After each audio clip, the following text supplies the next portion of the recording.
अल्लाह के नाम से शुरू जो बड़ा मेहरबान नहायत रहम करने वाला है। मोहतरम नाज़रीन, अस्सलाम वालेकुम। मैं हूं आपका मेज़बान हामिद रज़ा और आप देख रहे हैं मेट्रो वन न्यूज़ का खूबसूरत प्रोग्राम सफ़र हयात।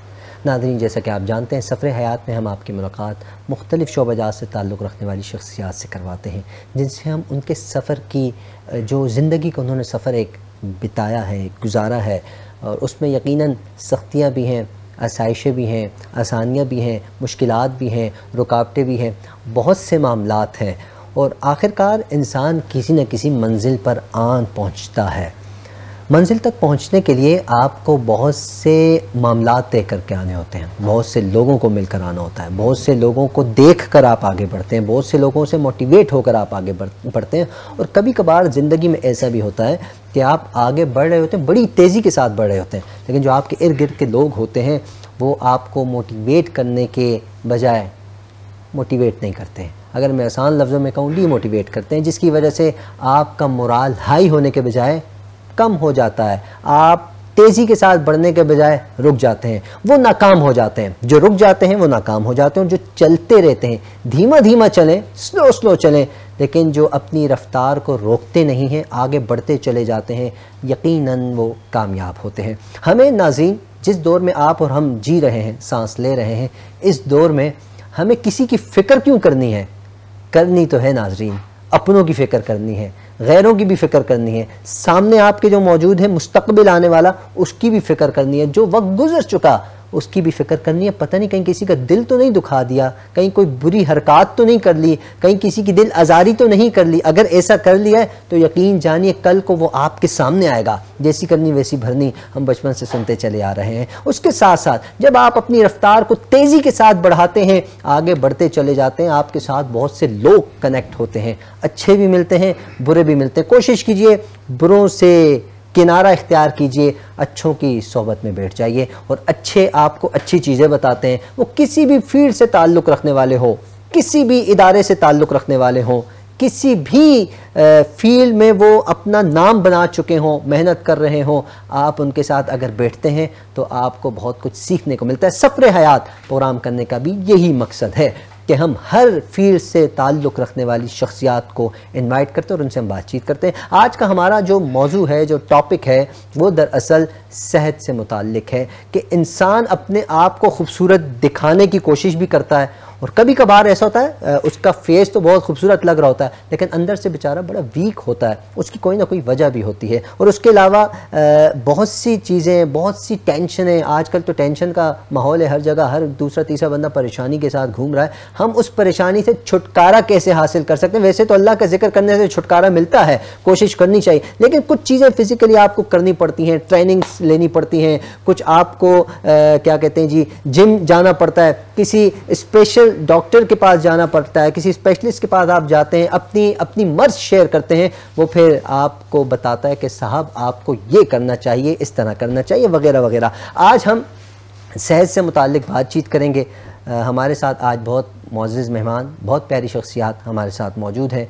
हम उनका तारुफ़ भी कराते हैं वक्तन फ़वक्तन। हमारे साथ जो पहले मौजूद हैं गेस्ट, जो हमारी मोहतरमा अक़दस हारून साहिबा हमारे साथ मौजूद हैं। आइए इनसे मुलाकात भी करते हैं, और यकीनन इन्होंने अपनी ज़िंदगी में मेहनत की है, काम किया है। आप जो प्रोडक्ट्स यहाँ हमारे सेट पर सजी हुई देख रहे हैं, जो प्रोडक्ट्स आपके सामने इस वक्त नुमायाँ हैं, ये इन्हीं की मेहनत है। ये इस पर मेहनत करती आई हैं और आज आपके सामने ये प्रोडक्ट सजा कर बैठी हैं। मैं ख़ुद तो तारुफ़ नहीं कराऊँगा इस प्रोडक्ट का, आने वाले वक्तों में कराता रहूँगा, क्योंकि आज ये ख़ुद मौजूद हैं।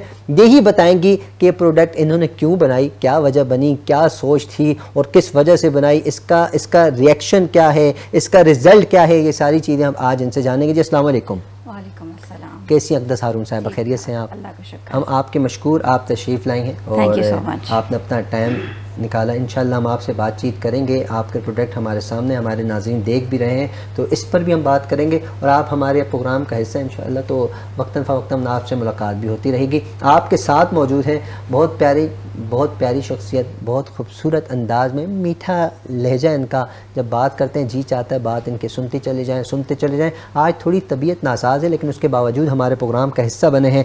मेरी मुराद मोहतरम डॉक्टर अकबर हसन साहब, जो कि स्पीच थेरेपिस्ट हैं, हमारे साथ मौजूद हैं, बहुत सीनियर। अस्सलाम वालेकुम सर। वालेकुम अस्सलाम।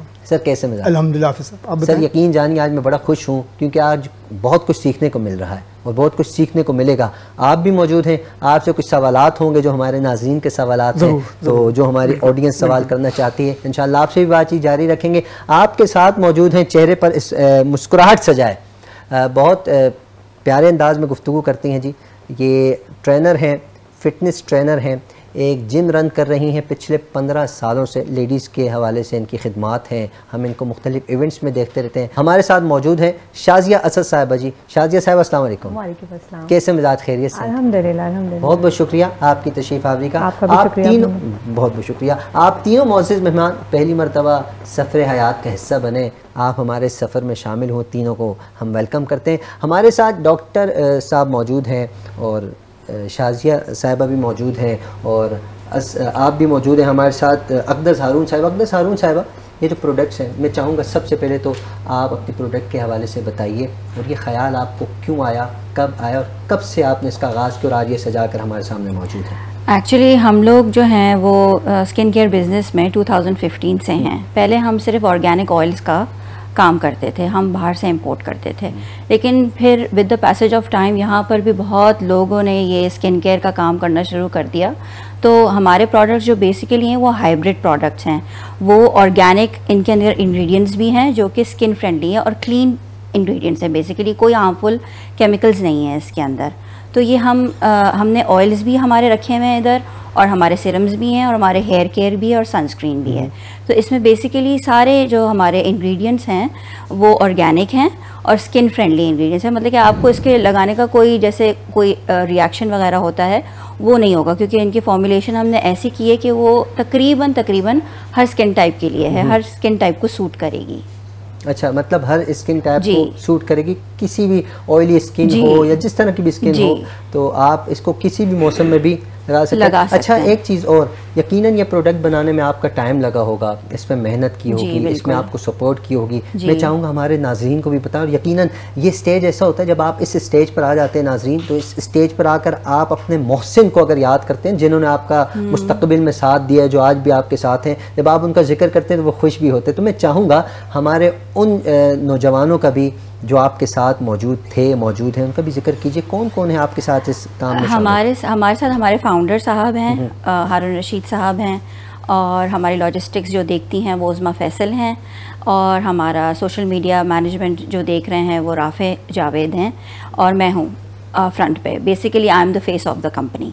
तो ये सब हमारी एक टीम है और हमारा जो डिलीवरी प्रोसेस वगैरह होता है वो कंपनी से एसोसिएटेड है, हम लोग वो हमारा डिलीवरी प्रोसेस वगैरह कर देते हैं इस तरीके से। ठीक है, इस पर और बातचीत आपसे जारी रखेंगे। डॉक्टर अकबर हसन साहब हमारे साथ मौजूद हैं। डॉक्टर साहब, आपका बहुत शुक्रिया तशरीफ़ आवरी का अगेन। अच्छा डॉक्टर साहब, ये जो स्पीच थेरेपिस्ट है, मैं जानना चाहूँगा किन लोगों को, हमें ज़रा डिटेल के साथ बताइएगा, किन लोगों को इसकी ज़्यादा ज़रूरत होती है? जी देखें, इसमें तो अडल्ट और जो बच्चे हैं दोनों को तकरीबन यकसा ज़रूरत होती है, और फिर डिसेबिलिटी की भी काफ़ी तवील फहरिस्त होती है। एक बच्चे कॉन्जेनेटल बाय बर्थ इनमें इश्यूज़ होते हैं, डिफरेंट इश्यूज़ होते हैं।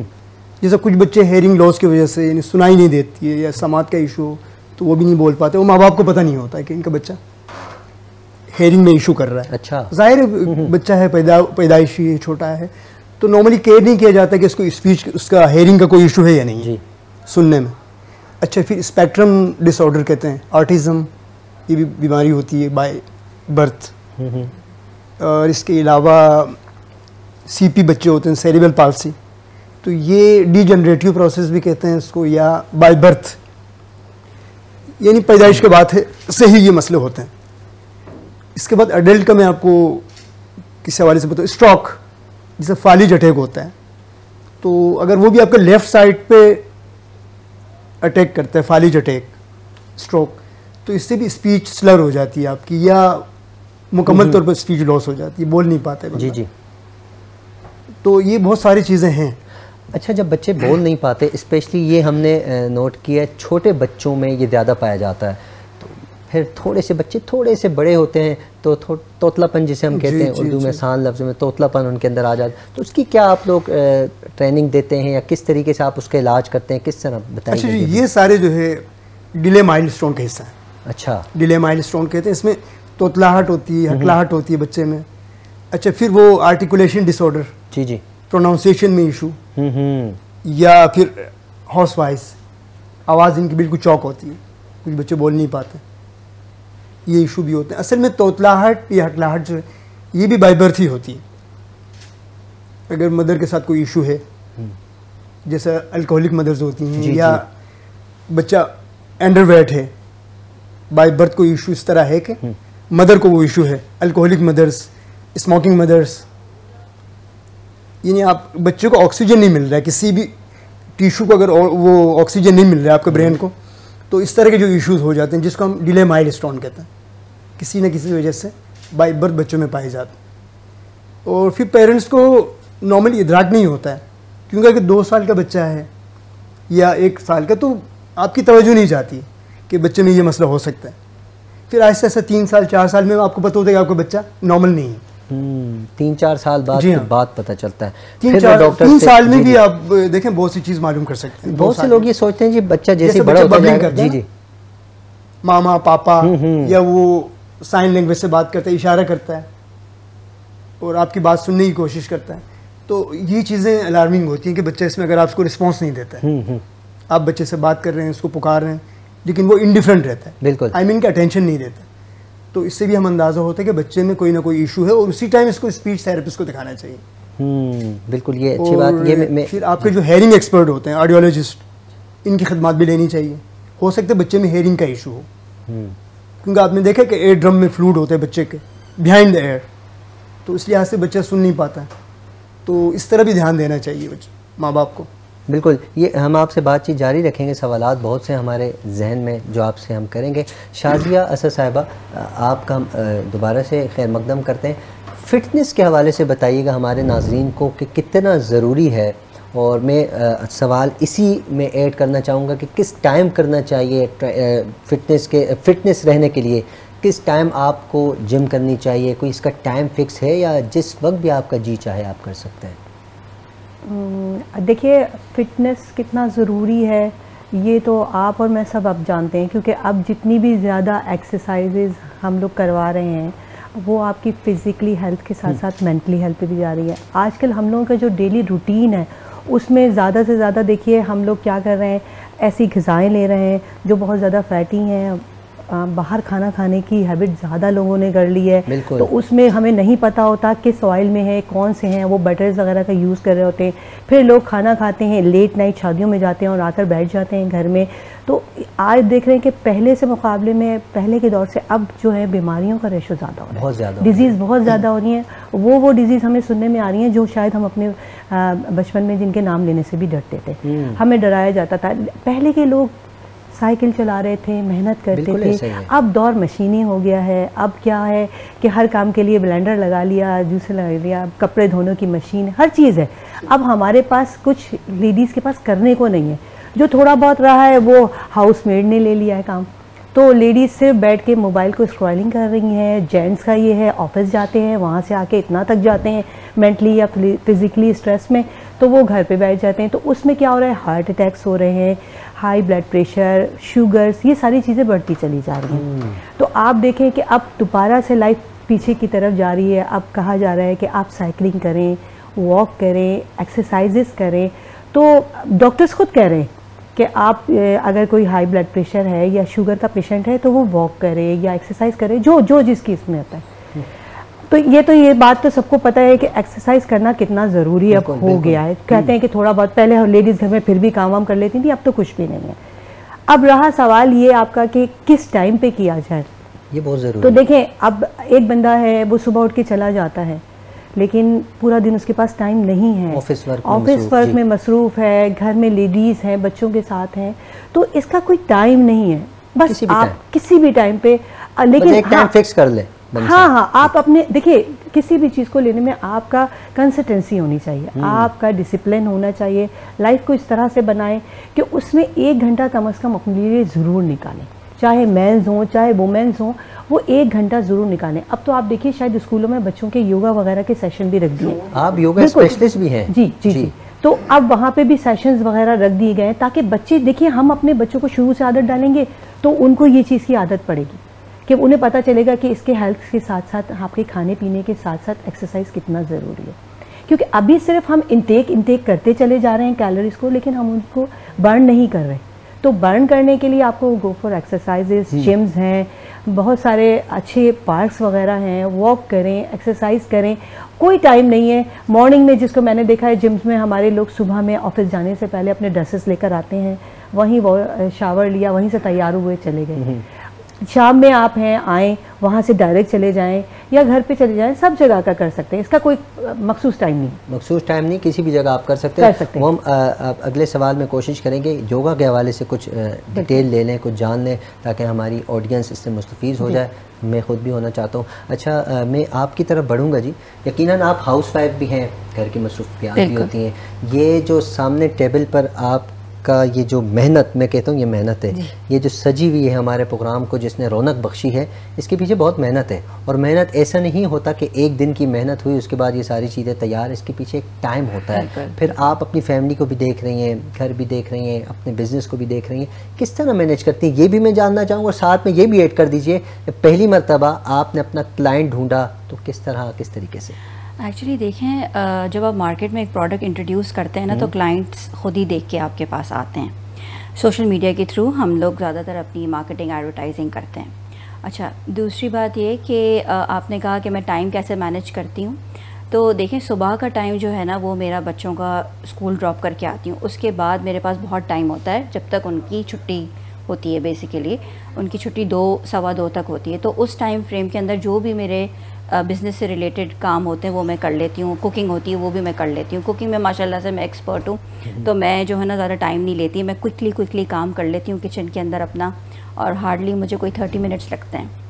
और बाकी जितने भी इनकी क्वेरीज़, यूजुअली क्वेरीज़ वगैरह जो होती हैं, क्योंकि हमारे पास बने हुए हैं ना, जैसे हमारा सोशल मीडिया है, वो क्वेरीज़ वो देख लेते हैं। मैं बेसिकली PR देखती हूँ, और मैं जैसे किसी जगह जाना है या किसी कोई कांटेक्ट वगैरह है तो वो वाला पार्ट मेरा है। और जो लॉजिस्टिक्स है, जैसे जिनको लाइक ऑर्डर्स वगैरह निकलवाने हैं, वो कोई और देख रहा है। तो इस तरीके से काम डिवाइडेड है। अच्छा, जैसे चेहरे पे छाइयाँ आ जाती हैं जी, जैसे बिल्कुल 25 साल का नौजवान लड़का है, उसका चेहरा ऐसा महसूस हो रहा है जैसे 40 के करीब छाइयाँ भी पड़ जाती हैं और कुछ दाग वाग आ जाते हैं। आपकी कोई ऐसी प्रोडक्ट है? मैं चाहूँगा। देखिए, मैं सबसे पहले तो मैं ये बोलूँगी कि लोग जो है ना अपनी स्किन हेल्थ को बहुत लेते हैं नॉर्मल, मतलब कि जैसे कोई बात ही नहीं है। हमारी स्किन तो अच्छी है, लेकिन मैं आपको एक बात बताऊँ, स्किन आपकी 20s, 40s और 60s के अंदर एज करना शुरू होती है। और वो ऐसे एज करना शुरू होती है कि जैसे आप एक दिन 20 के हैं और जब आप 40 के होंगे आप कहेंगे हाय मेरा चेहरा तो अच्छा था, अब क्या हो गया मेरे चेहरे को। तो वो एक कहना चाहिए कि स्प्रट एक इंग्लिश का वर्ड है कि ये एकदम से फ़ौरन से विद इन चुटकियाँ जो होता है वो आपकी स्किन हेल्थ जो है ना वो जाती है डाउन। तो उसको मेंटेन करने के लिए, क्योंकि लोग कहते हैं कि हमारी स्किन तो बहुत फ्रेश है, हमें तो किसी चीज़ की ज़रूरत नहीं है, लेकिन आपको उसको मेंटेन करने के लिए इन प्रोडक्ट्स की ज़रूरत होती है। और सबसे ज़्यादा मैं ये कहती हूँ कि स्किन की इलास्टिसिटी, स्किन की जो यंगनेस है, जो आपको यंग दिखाती है, आपकी स्किन लगती है, जो आपकी 20s में आपकी स्किन हेल्दी लगती है, प्लम्प लगती है, वो आपको सनस्क्रीन ज़रूर यूज़ करना है। डेली बेसिस पे सनस्क्रीन यूज़ करना है और स्किप नहीं करना आपको इसको बिल्कुल भी। ठीक है, बातचीत जारी रहेगी। डॉक्टर अकबर हसन साहब भी हमारे साथ मौजूद हैं, शाज़िया साहिबा भी हमारे साथ मौजूद हैं। लेकिन नाज़रीन, हमारी हमेशा की तरह एक छोटी सी मजबूरी हुआ करती है, ब्रेक लेना हमें बहुत ज़रूरी है। मिलते हैं मुख्तसर से ब्रेक के बाद।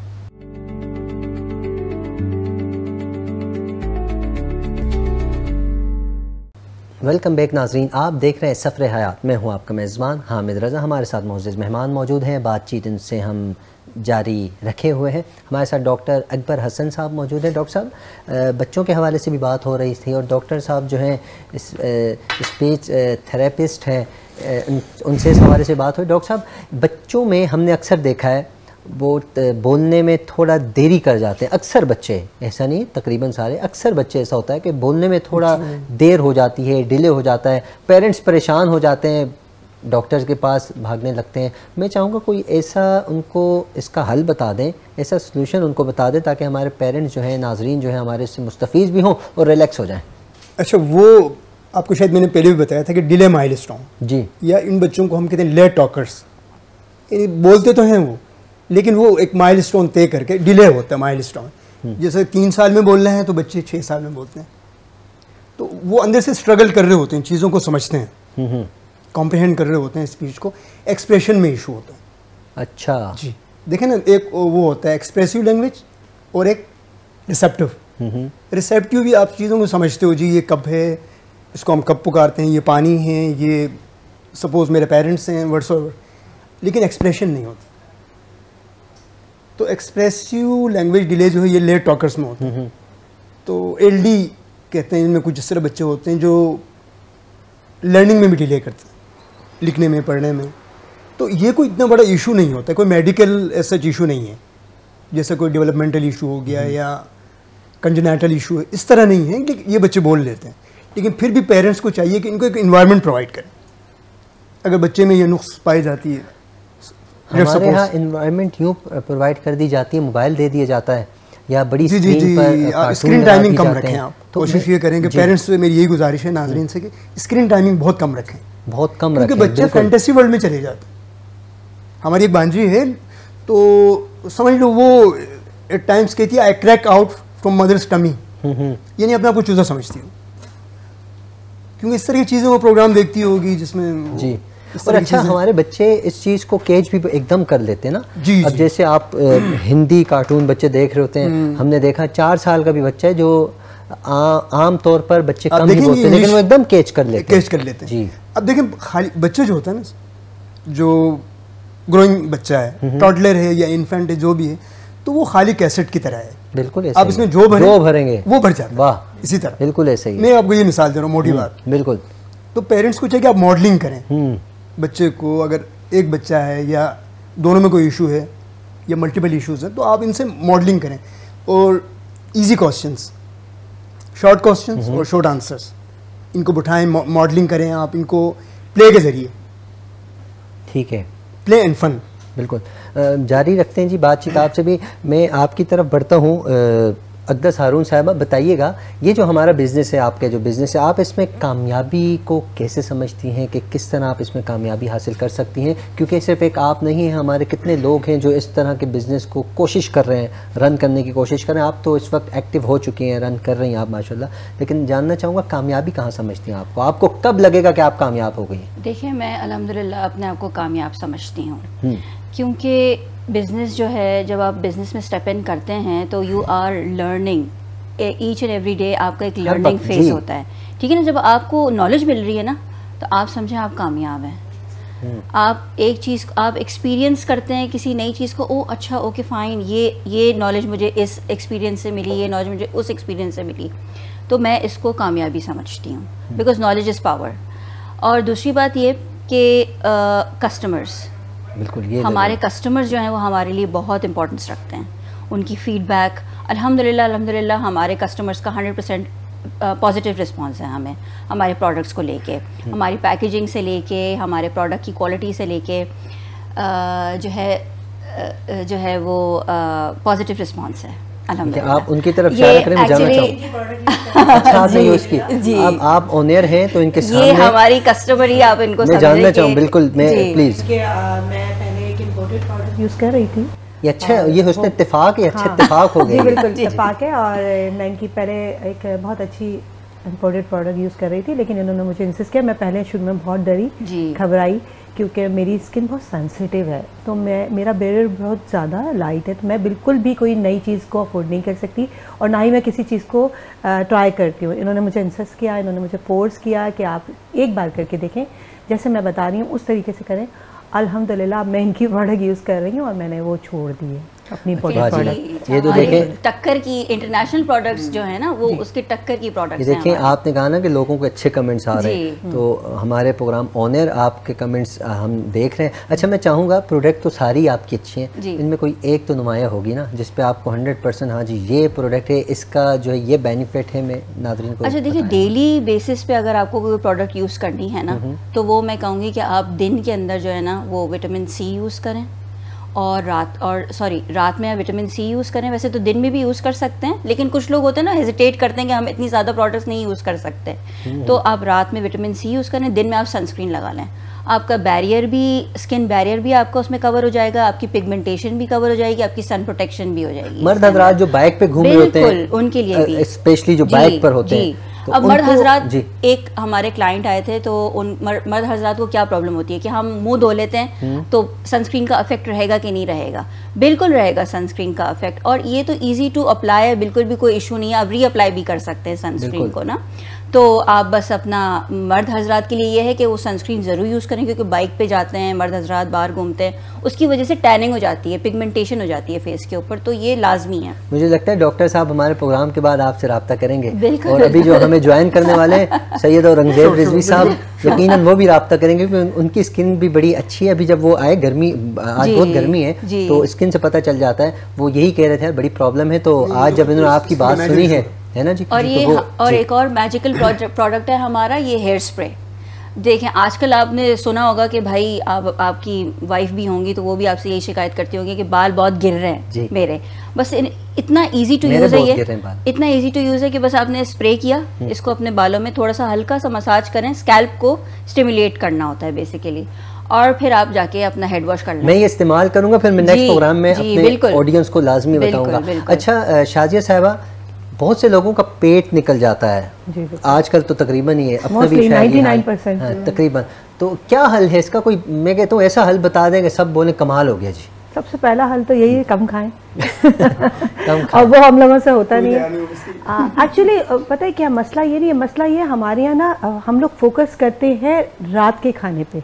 हमारे यहाँ घर में एहतमाम रात के खाने पे होता है, जेंट्स जॉब से आएंगे, घर वाले आएंगे, सब आएंगे, तो वो आप कोशिश करें कि अपना रात का खाना अर्लीस्ट टाइम में खाएं। अच्छा। अर्लीस्ट खा लें, अपने सोने से 3-4 घंटे पहले। हम खाना खा के फौरन लेट जाते हैं, टीवी देखते रहते हैं, ये सारी चीज़ें हैं।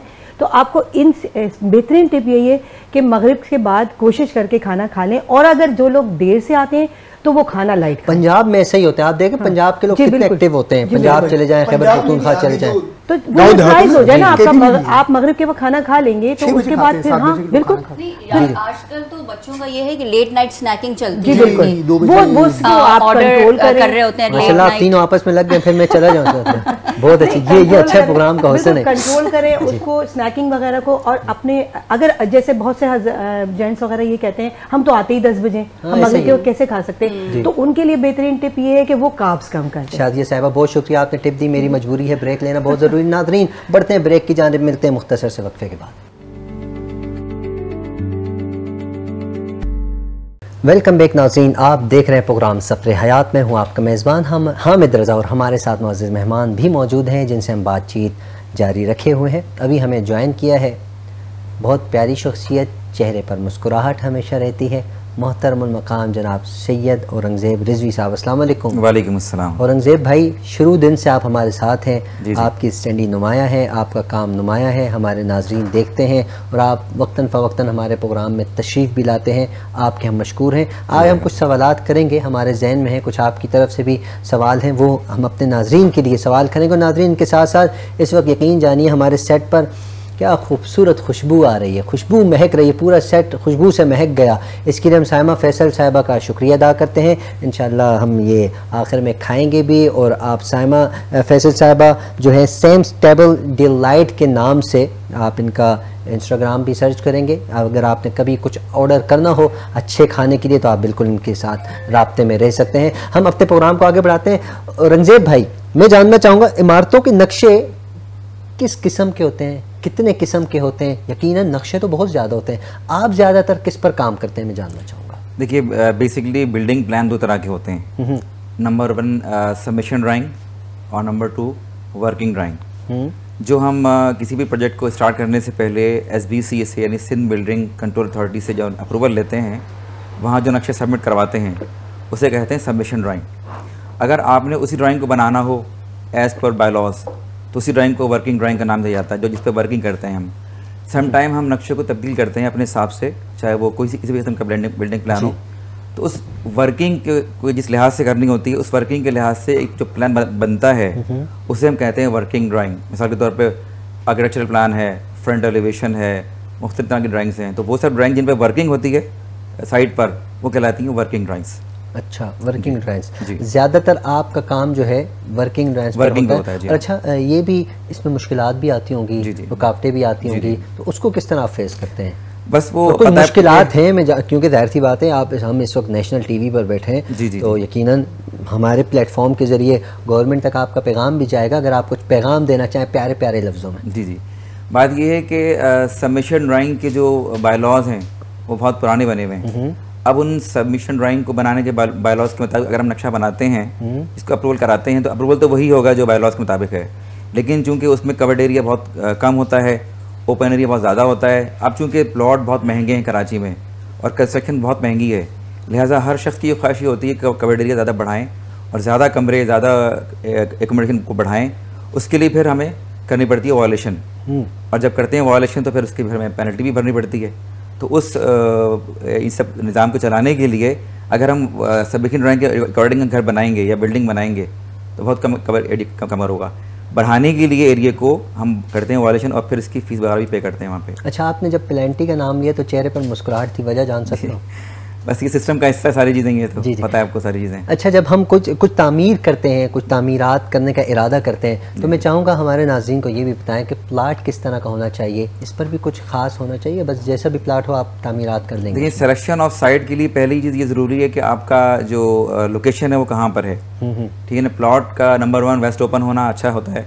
इसके अलावा प्लॉट की सिलेक्शन के लिए ये ज़रूरी होता है कि आप जहाँ पे घर बना रहे हैं वो एरिया पहले से आप करते हैं सेलेक्ट, कौन से एरिया बना रहे हैं, वहाँ उस एरिया से मस्जिद सबसे पहले करीब हो, हॉस्पिटल करीब हो, मार्केट करीब हो, स्टॉप करीब हो। ये सब चीज़ें करीब होंगी तो आपके लिए आसानी पैदा होंगी इसमें। अगर आप बहुत दूर कहीं जंगल में घर बना लेंगे, प्लॉट ले लेंगे, तो आपके लिए हर चीज़ में जाना मुश्किल हो जाएगा हर चीज़ के लिए। तो ये प्लॉट लेने से पहले सब सोचना पड़ता है कि आपने कहाँ पर लेना है, किस जगह पर लेना है, वहाँ से आपकी ज़िंदगी गुजारने के तरीका आसान होना चाहिए। तकरीबन स्टार्टिंग में तो सारे जो प्रोजेक्ट्स होते हैं वो जंगल टाइप ही होते हैं, लेकिन वक्त के साथ साथ तामीरात बढ़ती चली जाती है, वो शहर जैसे हो जाते हैं, एक रौनक हो जाती है। तो स्पेशली बच्चे माशाल्लाह इतने, वहाँ बच्चों का हुजूम, जिस सोसाइटी में हम रहते हैं शुरू में बड़ा सुकून था, वक्त गुजरता चला गया, अब इतने बच्चे, स्पेशली 14 अगस्त में हमें पता चला वाकई बच्चे हैं, जहाँ से जा रहे हैं बाजे की आवाज़ें आ रही हैं। तो खैर, पाकिस्तान जिंदाबाद, हमने 14 अगस्त भी मनाया, नाज़रीन आप भी मनाएं। हमारे साथ डॉक्टर अकबर साहब भी मौजूद हैं। डॉक्टर साहब, मैं जाते जाते मैं जानना चाहूँगा, आप कुछ हमारे नाज़रीन को पैगाम देना चाहें, कोई बात करना चाहें, स्पेशली बच्चों के हवाले से कुछ बात करना चाहें, अपने काम के हवाले से कुछ बात करना चाहें, पैगाम देना चाहें, प्लीज़। जी, जैसा आपको मैंने पहले बताया कि स्पीच थेरेपी एक कोई महदूद वो नहीं है, काम नहीं है, छोटा सा बहुत ब्रॉड स्पेक्ट्रम है। तो इसमें बच्चों की पूरी डेवलपमेंट शामिल है। बच्चा पैदा होता है, इससे लेकर वो इन्फेंसी, फिर टॉटलर, फिर बच्चा ग्रो करते जाता है। तो माँ बाप को चाहिए कि इस पे नज़र रखें, बच्चों में कोई बोलने का नुक्स तो नहीं है कहीं, और अगर है तो उसका रीज़न क्या है। तो इस सब को फाइंड आउट करने के लिए आपको अलर्ट रहना पड़ेगा। अच्छा, ज़ाहिर हो तो आपको इस तरह तो नहीं पता चलेगा कि अगर बच्चा 10-12 साल का होता है तो ज़ाहिर है फिर वो आपके लिए फिर दिक्कत होगी। तो एट अर्ली स्टेज अगर आप इसको इंटरवेन करते हैं, इसको ट्रेस आउट करके वहाँ ख़त्म करते हैं, तो बेस्ट चीज़ है। तो आपका बच्चा ज़ाहिर है आपके नज़रों में ही होता है।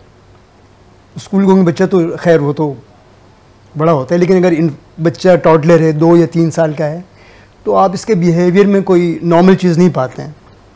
बोलने के हवाले से अगर बोलते हैं तो तोतला के बोलना, या देखें 2-2.5 साल के बच्चे जो है ना 50-60 वर्ड बोल लेते हैं, ऐसे ही है, और कुछ सेंटेंस तो वो बिल्कुल क्लियर बनाते हैं। तो जो स्पीच रिलेटेड बच्चे हैं उनमें ये मसला होता है कि आइदर वो बिल्कुल नहीं बोलते हैं, जैसे डंप, और अगर बोलते भी हो तो वो अंडरस्टैंडेबल नहीं है, आप इसको समझ नहीं पाते हैं कि बच्चा बोलना क्या चाह रहा है। तो फिर ये है कि इनकी ज़ाहिर हेयर का इशू जो आता है, एयर इनकी जो हम कहते हैं ऑडियोग्राम एक टेस्ट होता है, उससे भी गुजारें, ताकि ये ना हो कि बच्चे में अगर कोई सुनने का मसला हो और हम समझ नहीं पा रहे हैं कि बच्चा क्यों नहीं बोल रहा, क्योंकि बच्चा सुनेगा तो बोलेगा। बिल्कुल ऐसा ही। तो समाज का इशू है, तो आप कानून का भी वो है चेकअप बहुत लाजमी है। ऑडियोलॉजिस्ट को दिखाएं। मतलब बच्चों का चेकअप करा लेना चाहिए, बच्चों का चेकअप अर्ली कराना चाहिए, अर्ली स्टेज। इसमें डिले नहीं करना चाहिए। नहीं, इसमें कोई डिले ना हो, कोई कंप्रोमाइज नहीं, क्योंकि बाद में ये बच्चे फिर आपके लिए तखत बनेंगे। ओके, बहुत बहुत शुक्रिया डॉक्टर साहब, आपने अपना कीमती वक्त दिया, नवाजिश। अच्छा शादिया साहिबा, वक्त बहुत मुख्तसर, 1 मिनट है हमारे पास, कुछ टिप्स दे दें।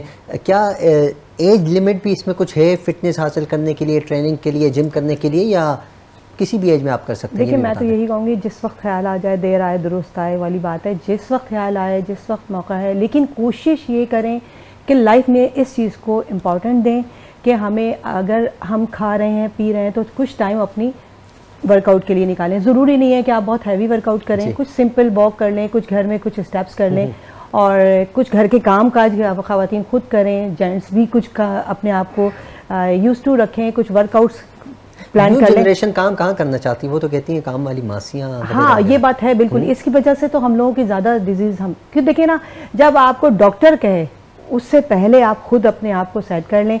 लाइफ रूटीन को ही ऐसा बना के रखें, डाइट्स को थोड़ा तवज्जो दें, खाने पीने में से इतना ज़्यादा फैटी या अनहेल्दी खानों को बंद करें, थोड़ा हेल्दी डाइट की तरफ आएँ, कुछ चीज़ें ऐसी खाएँ, ग्रीन वेजिटेबल्स हैं, फ्रूट्स हैं, सारी चीज़ें हैं, इनको लेके चलें तो खुद ब खुद आप, ज़रूरी नहीं है कि आप साल भर में अपना टारगेट मुकम्मल करें, 2 साल में, लेकिन आप कर सकते हैं। बिल्कुल, अगर आप इन शॉर्ट करना चाहते हैं तो आहिस्ता आहिस्ता कुछ हेल्दी लाइफ की तरफ आएँ। बिल्कुल, बहुत शुक्रिया, आपसे बात करके बहुत अच्छा लगा, बहुत कुछ सीखने को मिला। वक्त के साथ साथ सीखने का मरहला जारी रहेगा। हमारे तमाम मुअज़्ज़ज़ मेहमानों का दिल की गहराइयों से, औरंगज़ेब भाई आपसे मुलाकात होती रहेगी, आइंदा प्रोग्रामों भी होती रहेगी, आपसे बातचीत भी जारी रहेगी। आपका भी शुक्रिया डॉक्टर साहब, आपका भी शुक्रिया। मैं शुक्रिया अदा करना चाहूँगा सेम टेबल डिलाइट, जो खूबसूरत खाने बनाते हैं, अच्छे खाने बनाते हैं, जायकेदार खाने बनाते हैं। हम वक्तन फ़वक्तन इससे मुस्तफ़ीज़ होते रहते हैं। आज भी इनकी शामी कबाब डिश हमारे सामने है। ज़ाहिर सी बात है, जब डिश सामने आ जाए तो फिर ज़्यादा टाइम हम नहीं ले सकते, इसका हम ज़्यादा इंतज़ार नहीं कर सकते, तो हम सबका शुक्रिया अदा करते हैं। तो नाज़रीन, हम प्रोग्राम का अख्तिताम करते हैं इस यकीन के साथ कि आप हमारे साथ आइंदा भी रहेंगे। तब तक अपना ख्याल रखिए। अस्सलाम वालेकुम।